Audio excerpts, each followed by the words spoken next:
stays right where Allen wants to go. Wants the baseline. Fade away. Yes. He's way too good. He steps around Lou and drilled it. And the Sixers have scored 9 in a row. 7 straight points by Iverson. Looked like he was dead for one. The Sixers by 4.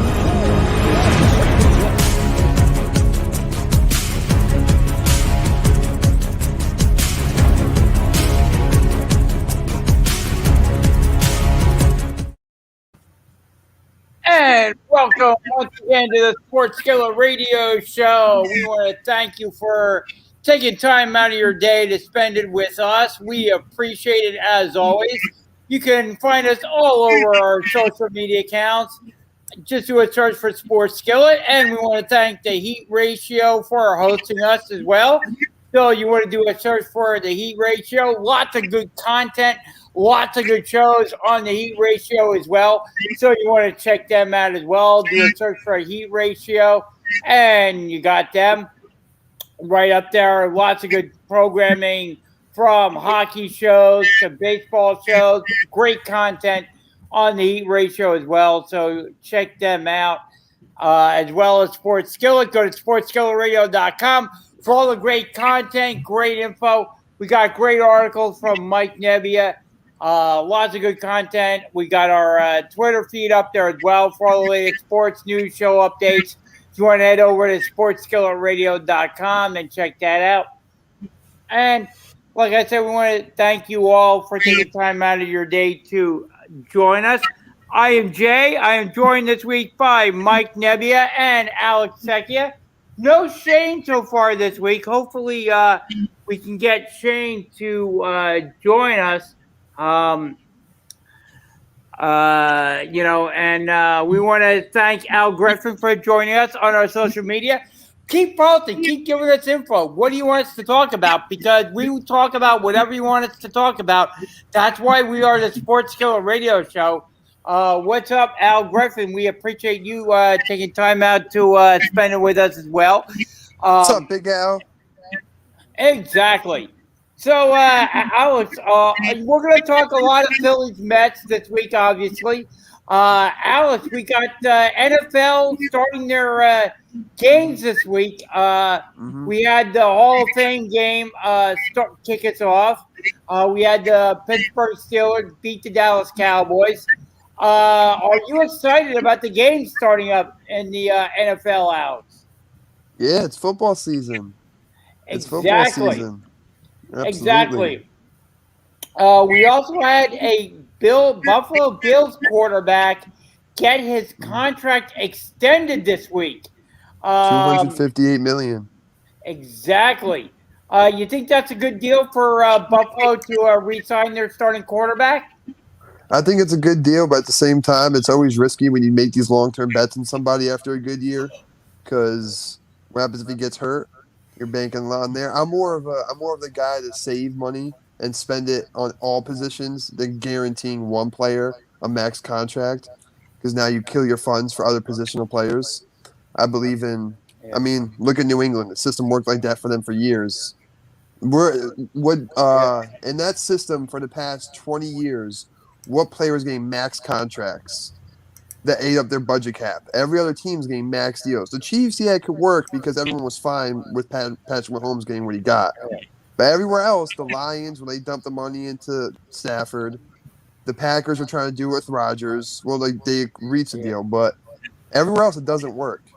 So, I mean, yeah, it's cool. He's worth it. He's a good quarterback, a really good quarterback, but I'm just not for all those big deals on one guy. They kill your other positions. And I smell an article on max contracts and the problem with them coming on. Exactly. And the result of this, or a consequence of giving out this max contract, bleeds over to the Baltimore Ravens and perhaps the Cleveland Browns, because it looks like their quarterbacks will be the next in line. And do you think they're going to deserve a $40 million contract for their two quarterbacks? I don't think any of them do at this point. I think it's a matter of Lamar Jackson was trusted to do what he does best with the ball in his hands, and that's use his legs. As far as that, they're not coaching his ability to throw the ball and make accurate plays. They're not coaching that aspect around him. Yeah. If they do that, he could be more of a complete quarterback. As far as Baker Mayfield, the Browns are. I don't care how good their position are or their teams are. You can look good on paper all day long and still lose. Look at the Miami Dolphins. Look when the Dolphins had a perfect season. They had scrubs. They had nobodies. They were the most doubted team in the league that year, and they went undefeated. So the Browns are only going to be as consistent as Baker Mayfield is.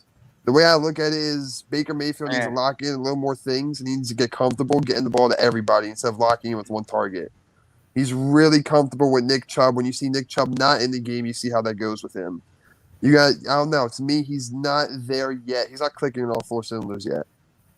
I agree with you about Baker. I don't think he's a $40 million quarterback, but it's like when you have the bar being set at $40 million, all of a sudden now you're going to have Lamar. Like I said, Lamar Jackson wanting $40 million, Baker Mayfield wanting $40 million because they're going to be like the next two guys up to get their contract renewed. And Lamar Jackson has done, has more on his resume, I guess you could say, than obviously Baker Mayfield does. Oh yeah, but you got the number one ranked MVP player. He got league MVP, right? He got league MVP that year. He got ranked number one. But at the same time, you got to look what he did after that. After that, they went 7-9. Yep. And he kind of went downhill but he has won a playoff game. He has that on his resume now. Game. So it's like all of a sudden, if you're the Baltimore Ravens, your salary cap is getting out of whack. Because that's an interesting point. But at the same time, are you going to put yourself in a position? Okay, you did this in the past. I'm going to pay you for what you did and hope you could do it again. Because you can't guarantee that again. And again, this leads us back to the Philadelphia Eagles and their pursuit of a quarterback who's already signed to a long-term deal. They got to get him. You were saying they got to get him, despite all his lawsuits that are that are filed against him, of course. But again, we saw. Do you think some of the things the Eagles have done recently? They've restructured a couple of contracts to create more room under the salary cap, which was a little curious because you're normally not seeing a lot of contracts getting restructured this time of year. Normally, it's more closer to the trading deadline, something like that. You're not seeing a lot of contracts getting restructured. Right. Teams aren't creating that salary cap space at this time a year. And the Eagles did that. They restructured a couple of contracts to get more salary room. Now, of course, you had the Carson Wentz issue, him getting hurt. And now it looks like maybe the Eagles are not going to get that first-round draft pick. That they're going to have the 2 first-rounders and maybe a second. Could that be holding up the trade, do you think?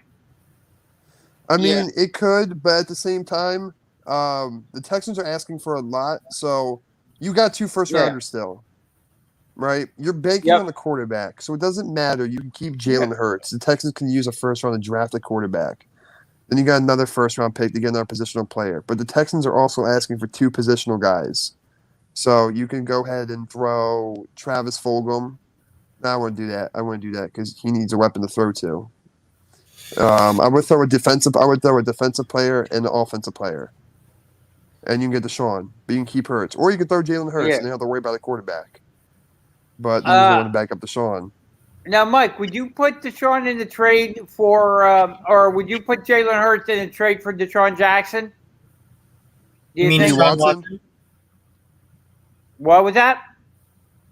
Don't you mean Deshaun Watson? Yeah, I was saying, would you put Jalen Hurts in the trade for Deshaun Watson? And would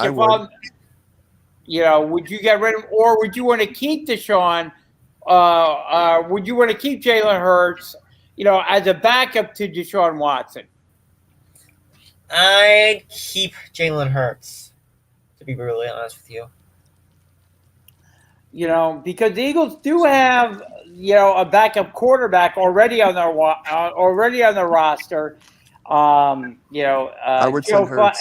Joe Flacco, because they signed him to I believe it was a 1-year deal. So they have Joe Flacco.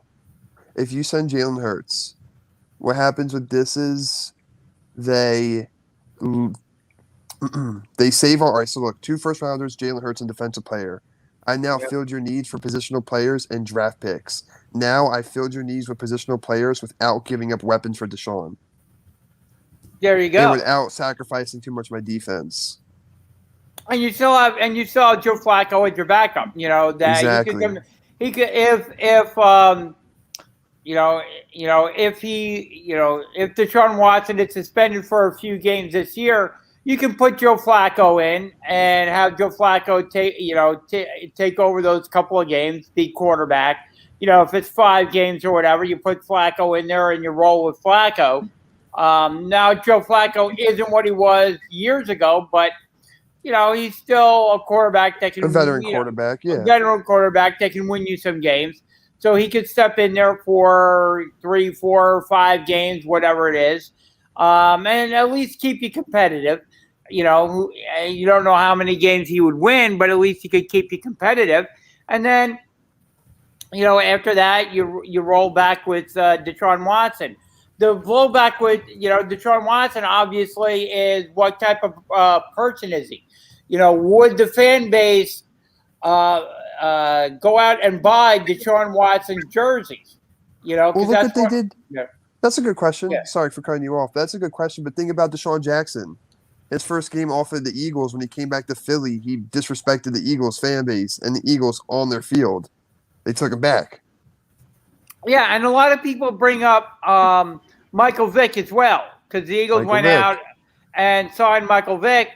There was initially the protests and stuff like that down at the link. People didn't like, and still some people still have that grudge against Michael Vick for what he did. They'll never forgive him, and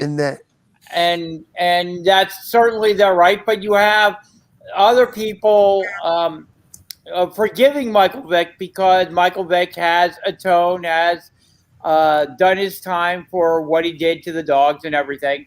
And you do see some Michael Vick jerseys around, so and that's that being proven. Deshaun's situation isn't proven.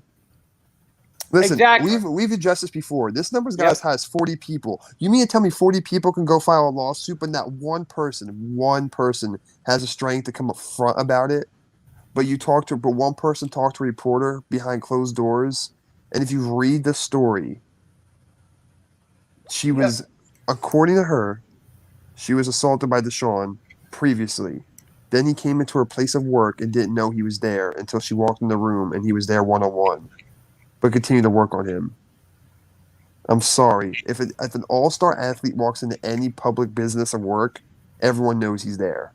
You don't just walk in and not know you're going to give a massage to an all-star athlete who's the city's hero.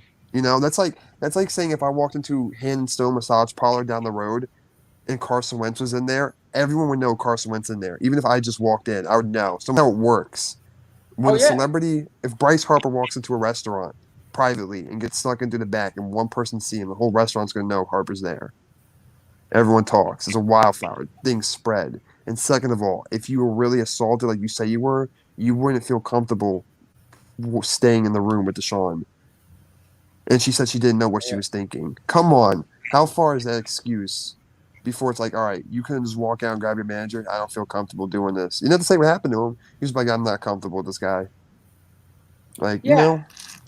Exactly. And again, 40 people and not one person come out and say something publicly. And again, all these things are alleged so far. Nothing has gone to court yet. Nothing has been proven yet. So we still have to listen to what both sides are saying. And, as far as the legal system goes, Deshaun Watson is innocent until proven guilty. So, again, And you know what? Look at all guys in the league. There's a Peyton Manning thing that happened years ago with Tennessee, and she took the $300,000 settlement. So what does that allude to? What does that allude to? Oh, could this? Why would you take the payout? Now nothing can get brought up because you got paid. Ezekiel Elliott's still in the league. Look what he did. Or look at no. Correction. Look what was accused against him. Yep. So many things happen in the NFL. So many of these players do things, Yep. but it's different when. Now I get it. You can try and save. You can save. Here's my thing though. In today's world, you can never be right enough, because once something comes out by you being wrong, everyone thinks they knows everything. So, for example, everyone will ignore the fact that Deshaun Watson was the first player I've seen ever try to get ahead of his situation by going to social media and saying, "Hey, I just saw this statement, but I'm gonna get ahead of it. I'm gonna beat you to it." Not to mention, they said it wasn't about money, but they demanded a six-figure settlement fee. But it's not about money, right? But it's not about money. Yep. It's not a coincidence that this lawyer's attorney is the manager of the Texans' neighbor. Come on. While Deshaun and this guy's had no blemishes on his college career. No blemishes ever. No blemishes for the first few years in the NFL, up until the point he wants to leave the team after signing a max contract. Come on, that's not a coincidence. So the same way everyone can go, "Oh, Deshaun's trying to save face," the same way I can flip the script of like, "Oh, this isn't a coincidence to you."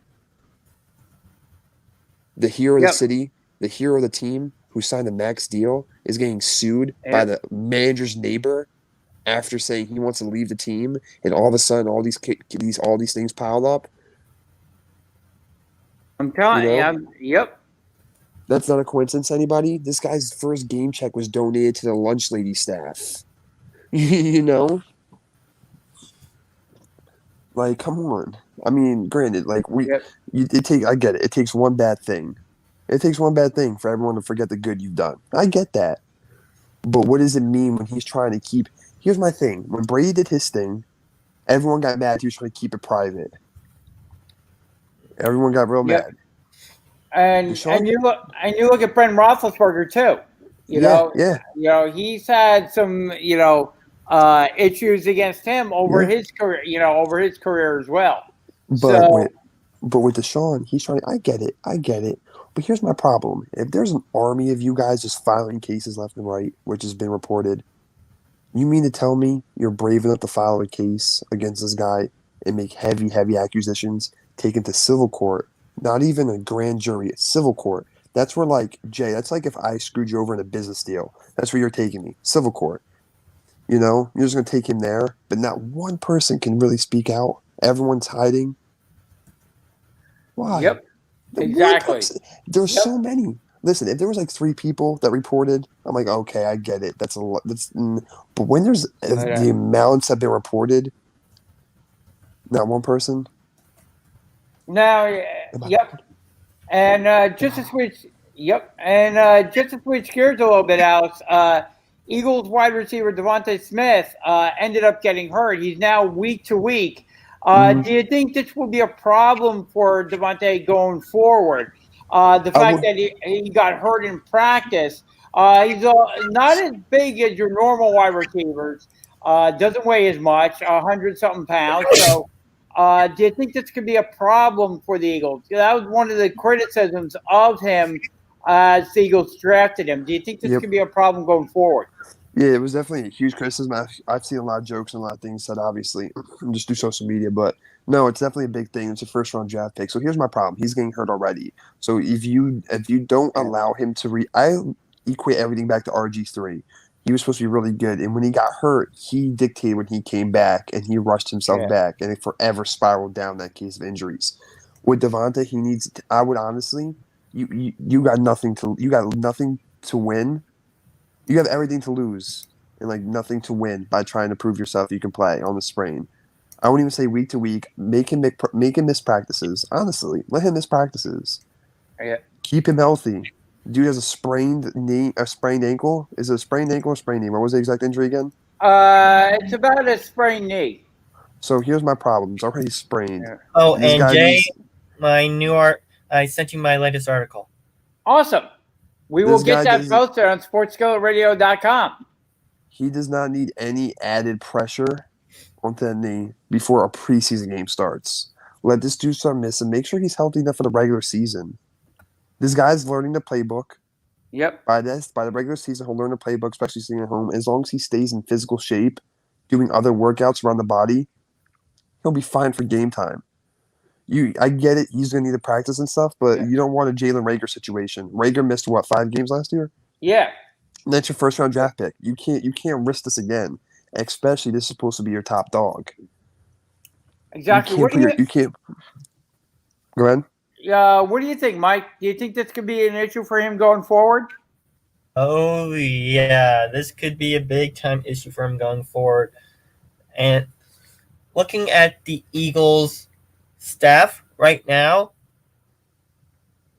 they need weapons in the event that Devontae Smith loses a significant portion of the season to this injury. Jalen Hurts needs weapons. That was the problem with Deshaun Watson in Houston. He had weapons, they traded him all away. Eagles have weapons, now they're getting injured. So if you're going to go out and get Deshaun Watson, you need to have the weapons around him. The Eagles have them, they just keep getting injured. Yeah, I kind of agree with you, Mike. It's definitely something that you have to monitor going forward because he didn't get hurt in college at all. But now you're up in things. You're up in the game. You're going into the NFL. This is more intense. The hits are harder. You're going against somewhat larger players than you did in college. Yes, the college guys transition over to the NFL, but the hits are harder. And you have to protect yourself. And the person I would equate him with, I think, Alex, is Deshaun Jackson. Because you look at Deshaun Jackson, he's a smaller wide receiver, kind of has speed like Devontae Smith is supposed to. And you got to protect yourself if you're Devontae. You can't take the amount of hits because – your body's just going to wear out. It's just going to get abused, and you're not going to have that long career. He has to kind of protect himself a little bit better. Yeah, absolutely, 100%. And it's always worrisome when you see it happen this early. Just got drafted. So you better hope he doesn't sustain any hits in his knee. I think he'll be okay, to be honest with you. I think he'll be okay. I don't like to look at injuries in the moment someone gets hurt. Unless it's a serious one, like a concussion. If you took a concussion, it's a different story because you get one, you're lined up to get several more, just like that. It's just going to be a reoccurring problem. Tore the ACL, all right, I'll be scared. But it's a sprained knee. He'll be fine. I don't like looking at some injuries. And I'm like, this is going to be a problem down the line because I don't like doing that because it adds unnecessary pressure. When topics like that get created, the players it's going to come back to them. They're going to hear about it. And then it gets put in their mind and all that stuff. I don't really like looking at all that stuff because some injuries are fine. I've had a sprained knee before. You'd be fine. You get up and you'd be back. You'll be back by the regular season. But when you listen to like week to week, it's what these teams do. You got to keep these guys off edge, like we talked about last week. But I mean, there's no reason to keep any teams off edge. You're still practicing, but. Yeah, I think he'll be fine. I don't think this will be a big problem unless this dude goes out and breaks his leg. Like then you're talking about regular problems, reoccurring problems. But a sprained knee, he'll be fine. Yeah, I think so. The Eagles just are going to have to manage it. I was just bringing it up as something that, if he's getting hurt now, does that mean he'll get hurt, during the course of the regular season? Because the Eagles, if they're going to do anything, if they're going to be a decent team this year, are going to need him in the lineup, for all 17 games this year. Yeah, no, absolutely. Especially since the fact that, and here's the other thing. This is why I would say you got to go with Deshaun Watson. I get Jalen Hurts is younger and he can prove himself, but when you go up against a team like Washington, you expect Hurts to beat that defense. You saw what happened. We already talked about how their offensive line isn't the strongest.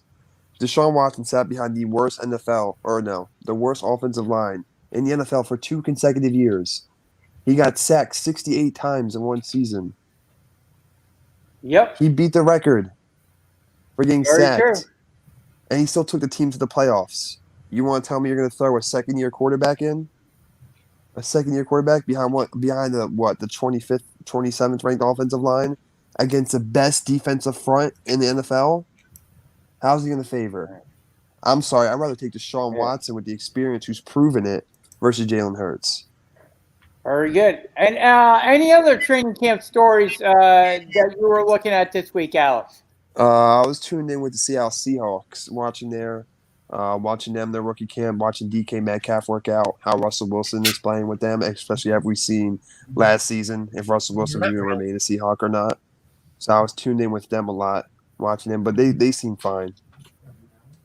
Yeah, they're going to have their work cut out for them this year in the NFC West. I think that's going to be the hardest division in football. It could very well be, because you got Jimmy Garoppolo in San Francisco, literally I think fighting for his job. Could you have the up and coming quarterback, the rookie quarterback that's going to be pressing him, that I know San Francisco 49er fans are going to want to see in action, probably sooner rather than later. And the thing is, that Garoppolo struggles a little bit, loses 2 games in a row. They could be calling for the rookie quarterback out in San Francisco. And that'll be the biggest mistake the 49ers can make. I think it's the dumbest thing in the world to throw a rookie quarterback in his first year, unless it's like a second half of the game portion and you're resting starters. Other than that, I think it's the dumbest thing any NFL team can do is throw your rookie into the fire. Yeah, Garoppolo's a good quarterback. You just got to stay healthy. Exactly, and I kind of agree with you. I think Garoppolo will give them I know people are going to be clamoring for the rookie quarterback, but I do agree with you. I think Garoppolo gives them the best chance to win. I think he gives the 49ers the best chance to get into the postseason. But like you said, Garoppolo's big bugaboo is not the fact that he doesn't win, because you look at Garoppolo's record when he's healthy, and it's phenomenal. The 49ers win with him. It's just he has to remain, remain healthy and on the field. And last year, I already talked about this last year. I don't even look at a lot of the injuries being a lot of the players' fault. You had no OTAs, you had no preseason, and training camps were prolonged. And first of all, who wasn't hurt on that team last year? Yeah. Nick Bosa, Sherman, yep. All your receivers. Everyone got hurt last year. You're going to blame him on the quarterback? Come on now. He took you out to the Super Bowl's first run. Come on. Exactly. Yep. And you bring up Sherman. He's still hanging around as a free agent, but we know, what he did recently with his domestic violence charge or whatever. That was wild. That was pretty wild. He's still hanging out there as a free agent. Now he's not what he was years ago, which is why he remained unsigned during this offseason. Still remains unsigned. I don't know that anybody's going to pick him up at this point. I think I think someone will pick him up. Yeah, I think someone will pick him up. He's a talented player, and someone's gonna be taking out a flyer on him. Great, young talented player. They'd be crazy enough. Well, I don't know that he's young anymore, Mike. He's one of those grizzled veterans. But I don't know what his mental state is at this point. Yeah, that'll turn some teams off from him. Yeah, I would just be worried about bringing him into the locker room. I mean, until everything kind of gets settled and everything kind of simmers down a little bit. But if a team needs a quarterback, he's still a corner. He's still hanging around out there. But, nobody's signed him to this point, so I don't know where his skill set is and so forth. But he's still hanging around out there. But, he's one of those players with a name that's hanging around. But I would wait until all his legal situation simmers down a little bit and then check out his mental state. But, Mike, as far as the New York Giants goes, how's their training camp going? It's going well, except for a little bit of a fight that occurred on Tuesday. Yes. wanted to get into that a little bit. Your quarterback was on the bottom of the dog pile, if you will, at the bottom of the skirmish. And that came out, I don't know that I want my starting quarterback to be on the bottom, Mike. I wouldn't either. And after that fight, Joe Judge took no prisoners. 200-yard lap sprints, push-ups, you name it, he laid the hammer down and forced 3 more retirements. He did. Joe Judge stopped practice, had him run, had him doing push-ups and everything. But again, I like this old school style of coaching from Joe Judge. Yeah, it's interesting. That Joe Judge would do that. I know. Nick Sirianni, the Eagles head coach, kind of did the same thing when when he saw something going wrong in training camp. He put a halt to it and started teaching them on the field again. Went over what they did wrong. But Alex, what did you think about the Giants quarterback being on the bottom of that skirmish? Dude got balls. I think I like seeing that type of stuff sometimes. That's a quarterback. Usually they're soft ones. When you see them not afraid to get hurt, that's how you know you have a dog as a quarterback, as a leader. Very lead by true. charge. Very true. But on the bottom of that, I don't know that I'd want my quarterback risking getting hurt though. Yeah, true. But at the same time, I don't know. It's weird. I'm not always so worried about. Everyone's always like, I don't want him to get hurt. I don't want to get. It's the name of the game. It's football. I mean, granted, it's a lot watered down than what it used to be. But these guys used to get think about it. They used to get smacked around and still play. So, yeah. But I mean, he knows what he's doing. I feel like you're not that stupid to put yourself in a position to get hurt if you know you can't take it. True. But you never know what can happen. I don't know. It's weird. It's a trade-off with me. I'd rather see you like Andrew Luck was ruthless with it, but then that's why he retired. So it's a trade-off. I like seeing when quarterbacks are fearless. I don't like seeing them shy away. That's my opinion. Yeah. So I'm going to come from a biased standpoint, honestly. Gotcha. Yeah, I'm going to come from the standpoint of I want my quarterback remaining upright. I would have somebody kind of, even if he was kind of diving in there, I would be, if I was like an offensive lineman or defensive lineman or whatever, tight end, I'd be one of those bigger guys that would kind of pull him away and say, we appreciate, kind of like, all right, we, kind of hold them back a little bit, let us take care of it, and everything, you stay on, you're wearing the red jersey, you hang back, and everything. But it's interesting that the whole team erupted into a fight. Usually it's like 1 or 2 or maybe 3 guys, something like that, because you do get training camp fights, because you do have guys that are trying desperately to make the roster, bubble guys, late round draft picks, guys that are really trying hard to make the roster, going up against guys that know that they have a roster spot kind of guaranteed. So, you have these different layers of where guys are on making the team. So you do have passionate guys when they put on the pads and start tackling. You do have guys that are very passionate, trying to make an impression on the coaching staff. And that's what leads to some of these fights, in training camp. So they're nothing new, but to have the whole team go out there and erupt into a fight, that's something that's a little out of the ordinary, a little out of normal for a training camp. But I do like the passion, Mike, that the Giants showed. All guys getting into it, all guys, being passionate. And Joe Judge handled it the way he deemed fit, calling it into practice, having them do sprints, having them do push-ups and everything. Do you think that's a good penalty, Alex? Or do you think you should have just shut everything down and sent them to the locker room? No, don't shut it down. You got to do what he did. Put him through the ringer. Yep. I agree totally. I think it was a good way to send a message too. So, I think that was good on the part of Joe Judge. So Mike, turning actually wrapping up the football talk a little bit. I want to say rest in peace to Jimmy Bowden, the college football coach who passed away. We're seeing that pop up on social media. The former college football coach ends up passing away. So our thoughts, prayers, and condolences to Bowden and his family and friends.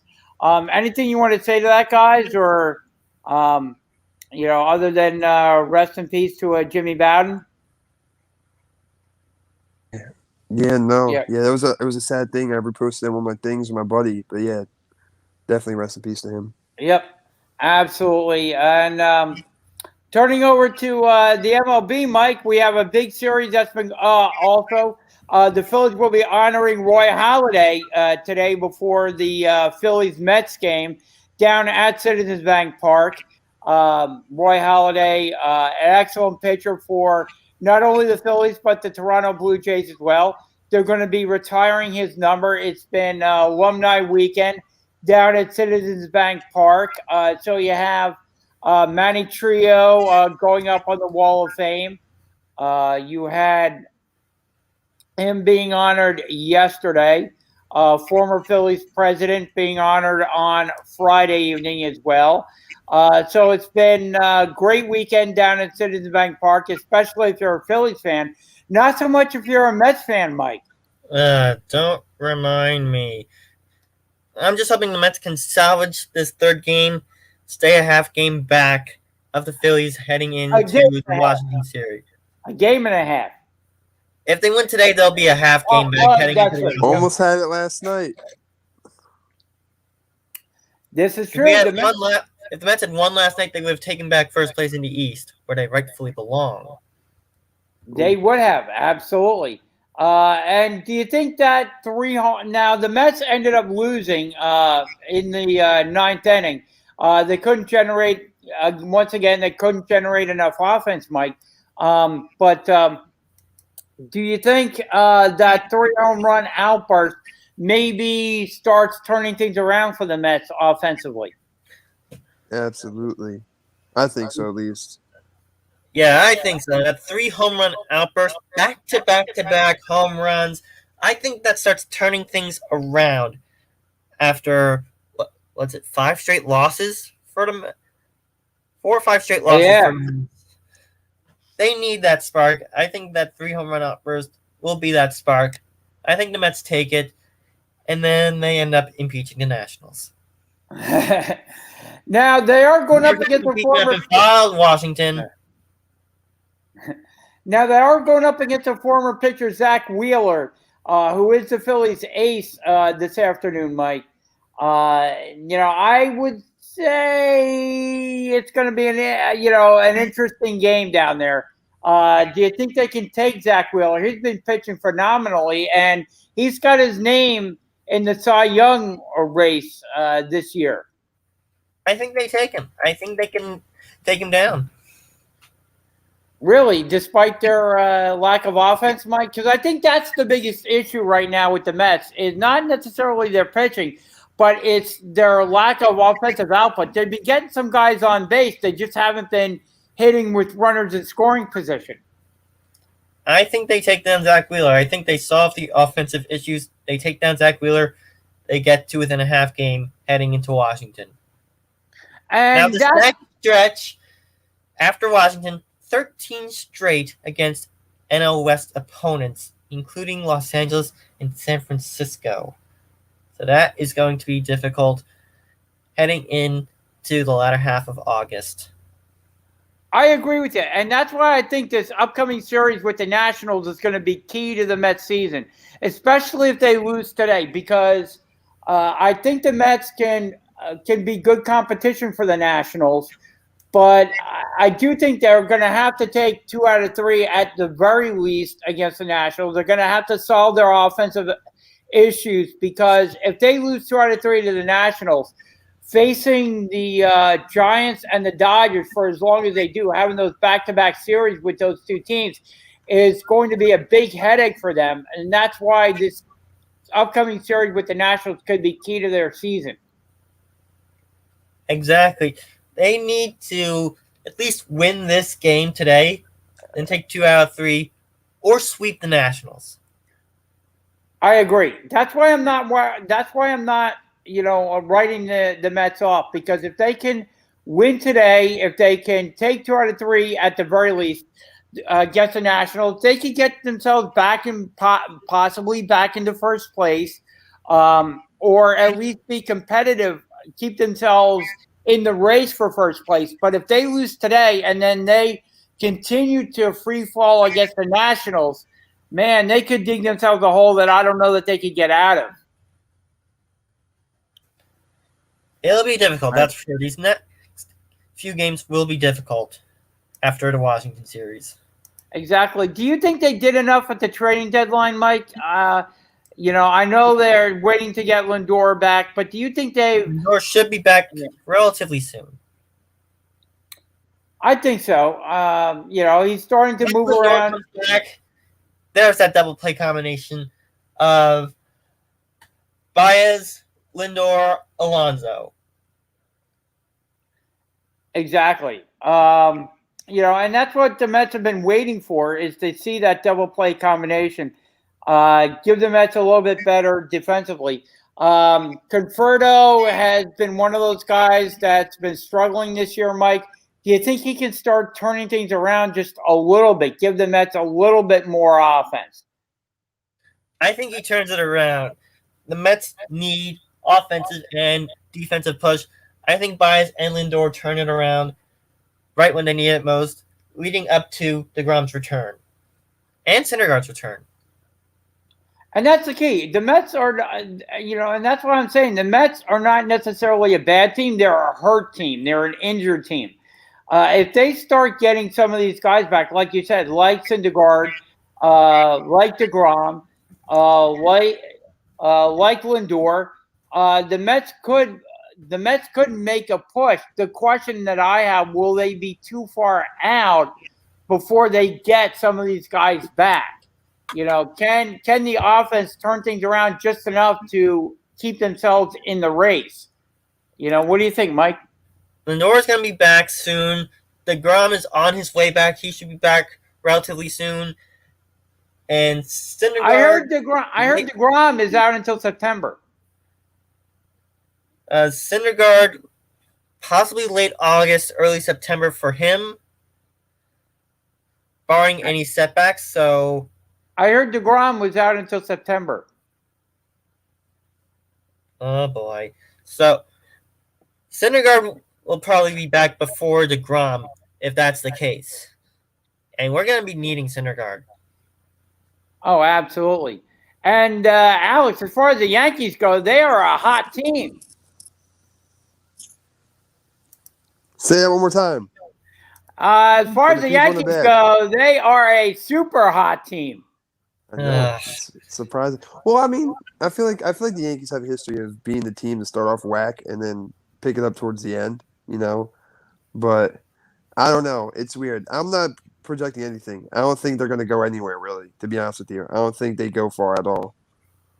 Do you think I think they could possibly, as hot as they are right now, with the trades that they made at the deadline, I think they could possibly make a push for at least the wild card. Yeah, but do you win the wild card? Depending who you verse. It depends who you verse. True, but I'm looking at the Yankees, and they're a hot team. They look like they've come together a little bit. They got their first baseman now from the Chicago Cubs. Thank you, Cubbies. Yep. They look like they are a team that's on that's on the come, that's raising their level of play, and they look like they could really make a good push towards at least making the wild card, if not being that hot team that goes into the playoffs. You hope. Don't expect it, but you hope. I'll wait for next year. Start fresh. You think so? That's what I've been saying about the New York Mets, Mike. The same thing. It's like you look at the Mets, and maybe they don't make the playoffs this year, but you look at what team they could have next year.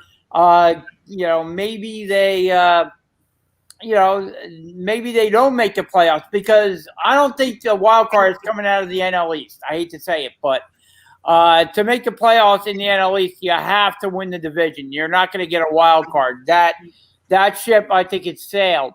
So if you don't win the division in the NL East, you're not making the playoffs.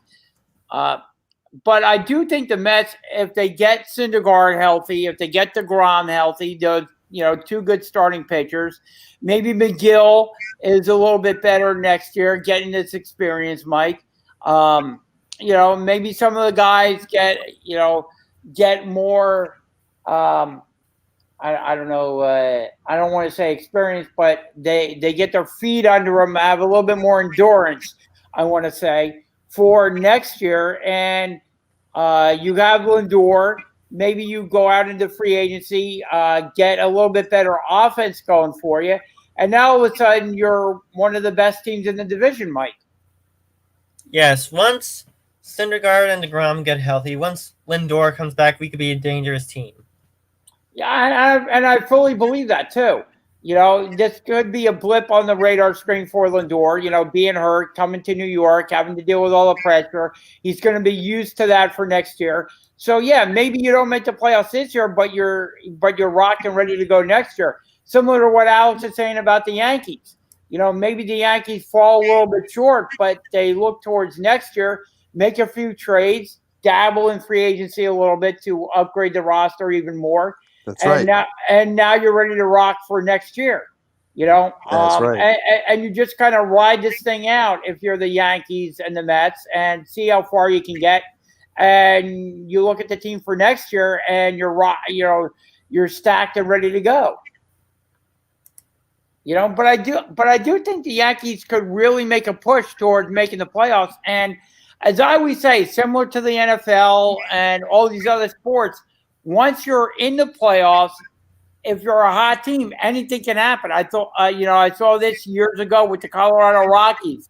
People were kind of writing them off as the wild card team. The Rockies come in and boom, get hot at the right time and ride that playoff train all the way through. It's just kind of getting hot at the right time. Your team gelling, coming together, and anything can happen once you make the playoffs. And that could be the case with the Yankees this year, Alex. No, it absolutely could. I know what you're saying about, let's, see what they are for next year and everything. But the Yankees are so, are getting so hot. I'm watching them all of a sudden, people were writing them off for this year, but they made a couple of trades at the deadline and they seem to be, getting hot at the right time. Yeah, I mean, it is the end of the season. That's the time you want to see them pick up. But like I said before, I mean, I've always seen them start off slow and then they work their way up. But the pieces they establish now and what they can acquire later on, and the fact that they can start fresh next season, that's what I'm more looking forward to. A whole fresh start next season with the new pieces and even more you can acquire. The problem. Yep, exactly. So Mike, Phillies are going for their 8th win in a row this afternoon, which will be starting in a little bit. Zach Wheeler on the mound. I know we touched on this just a few minutes ago, Mike. You're saying the Mets could go out and beat Zach Wheeler? Mets can beat Zach Wheeler. I think the Mets can beat Zach Wheeler. Now, what gives you the optimism that the Mets are going to win? Because you look at their offense; they haven't been hitting a ton. Zach Wheeler, I want to bring this up too. You look at not only Zach Wheeler, but you look at also the fact that Bryce Harper has been hitting well, and you look at his stats. All of a sudden, Bryce Harper could get himself back into the MVP voting. Right now he's probably on the bottom of the list so far, but he's coming along, hitting some home runs, increasing his power numbers. His RBIs aren't there, but again, you can only get an RBI if you get guys on base. Guys on base. Yep. But, the Phillies could wind up possibly with the Cy Young and the MVP on their team. I don't think so. You don't think so? Happen. I don't think it'll happen. Do you think they could get one of them? Or Okay, well, I'll give you one. And the one would probably... The MVP goes to Mike Yastrzemski. I say you get the Cy Young. Yeah, that's the one I was thinking of. I think if they get one, it would be the Cy Young. And not I don't think they get either. What was that? I don't think they get either. Mike Yastrzemski's going to get the MVP on the San Francisco Giants. Yeah, he's having a phenomenal season out there. And the Giants right now are the best team, at least in the National League, if not in all of baseball. Yeah. So you look at the San Francisco Giants out there, and you're right about Yastrzemski there. He could wind up with the MVP. Mike, any NASCAR news this week? Yes, we are at Watkins Glen this week, and this just came out. Chase Elliott will be sent to the rear for inspection issues, and his crew chief, Alan Gustafson, ejected from the track. Really? Now, why was he ejected? He got an L1 level 1 penalty for multiple inspection issues. Alan Gustafson ejected, and Chase Elliott docked 10 driver and owner points. Wow. How big of an issue do you think this will be for Elliott going forward? This is a track that he's done pretty well at. He's won the last 3 Cup Series races at Watkins Glen, and this might not be much of an issue. Gotcha. And who are you predicting to come out as the winner of this race in Watkins Glen, Mike? It's a road course. I got to pick Chase Elliott. I got to pick him. He's the new NASCAR road course ace. Gotcha. And more's come out. Gustafson has a $25,000 fine. It was an issue with the rear window air deflector. Wow. I didn't even know there was a rear window air deflector on these cars. Wow. Amazing. This is for Bob Pockrass of Fox Sports. Wow. Amazing. So do you think this would have an issue for him winning the race today? No, and some more has come out. The 20, Christopher Bell, L1 penalty for pre-race inspection issues. And his crew chief suspended and fined for today's race. Wow. Same issue. Amazing. So how big of an issue, when you get your crew chief suspended, Mike, how big of an issue is this for your team? It could turn out to be a very big issue. The crew chief has to be a salesman for your driver to help you along in the race. You have to tell him what adjustments your car needs.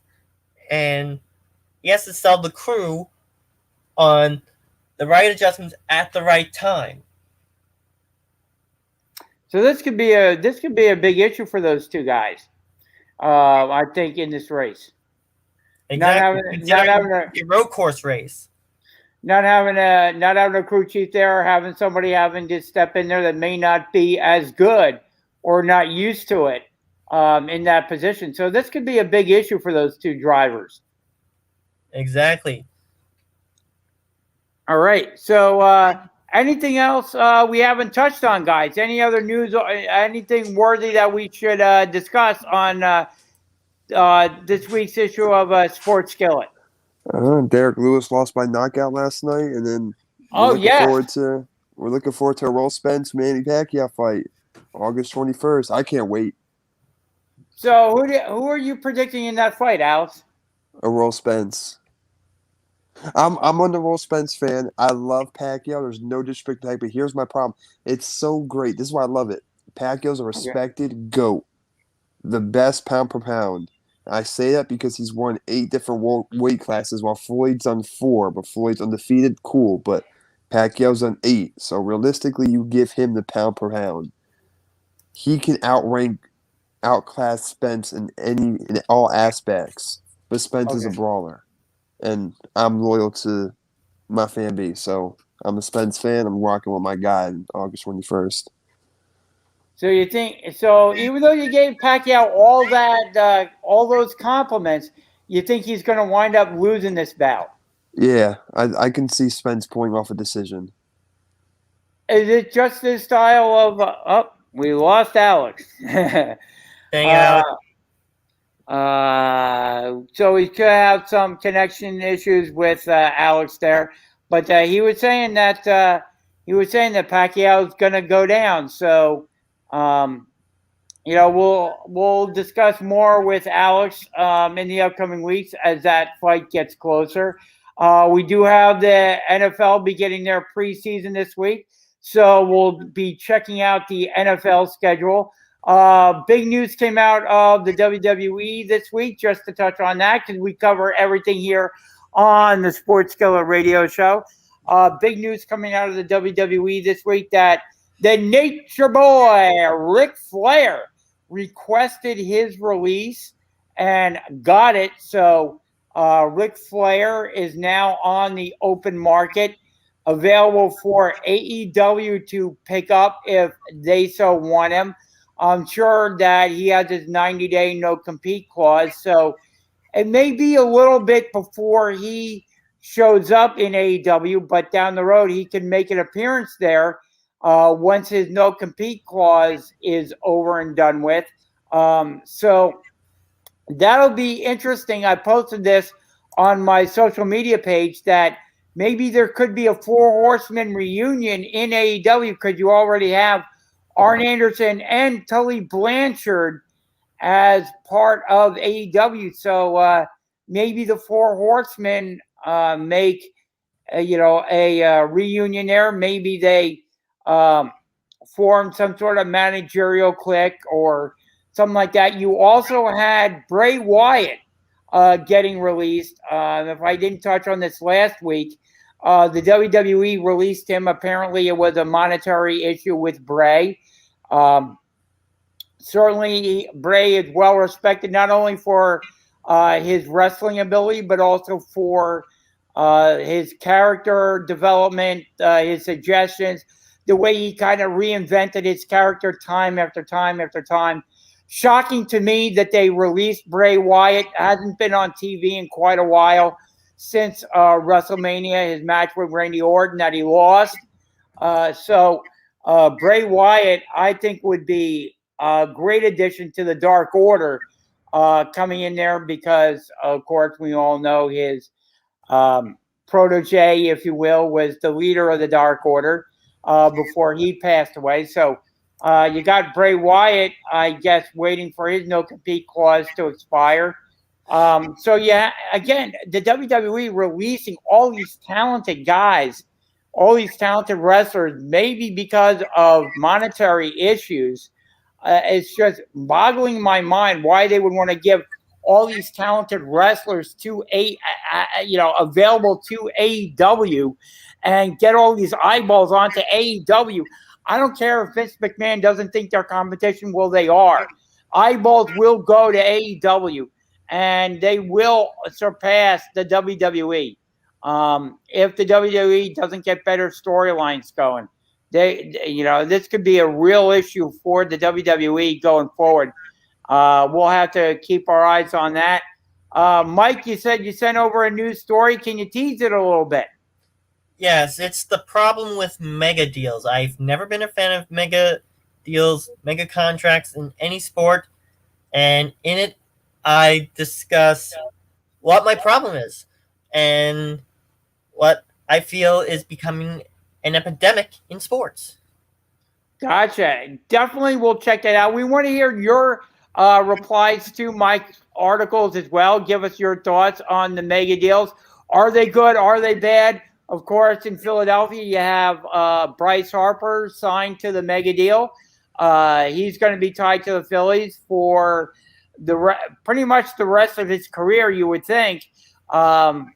Unless he starts tailing off maybe towards the end of the deal and the Phillies are able to trade him. But, they are tied to each other for pretty much the rest of Harper's career. So What do you guys think of the mega deal? Are they good? Are they bad?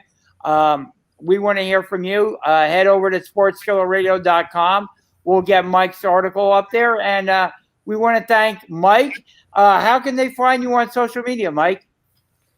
On social media, at Mad Mike Nebbia on Twitter and Instagram. There you go. I'm working to get my foot in the door of sports writing. There you go. So head over to sportskillerradio.com. Check out Mike's articles. Again, we want to hear from you. Just do a search for Sports Skillet. We want to thank you for tuning in this week. We appreciate it each and every week. And we will see everyone again right here next week on the Sports Skillet Radio Show.